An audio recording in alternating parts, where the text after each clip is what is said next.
Meanwhile, the community of Surfside Beach still dealing with several inches of flooding in the aftermath of Tropical Depression Alberto.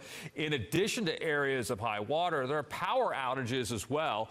People there know it's really just a start to what could be a very active hurricane season. And ABC 13's Charlie Edzity has more. The west side of Surfside is blocked off because of that high tide and the storm surge, which is continuing to create flooding problems on certain streets.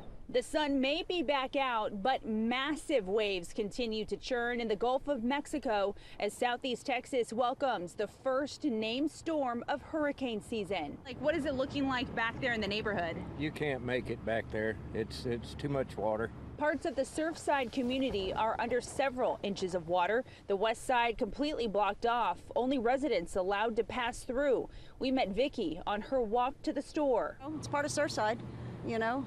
We were expecting it. Surfside Mayor Greg Bizzo says no emergencies were reported, but they are dealing with down power lines and several homes are without electricity. The amount of water brought by Alberto caught some off guard. Well, it kind of surprised all of us down here. I mean, it's 500 miles away. This usually doesn't happen. The mayor is urging everyone to get prepared this hurricane season. And as for Nancy, this will be her very first one. This is very new to me, and I am not in the least bit prepared. And Nancy, who just heard from there, says that she will definitely be getting her hurricane preparedness kit ready as soon as possible.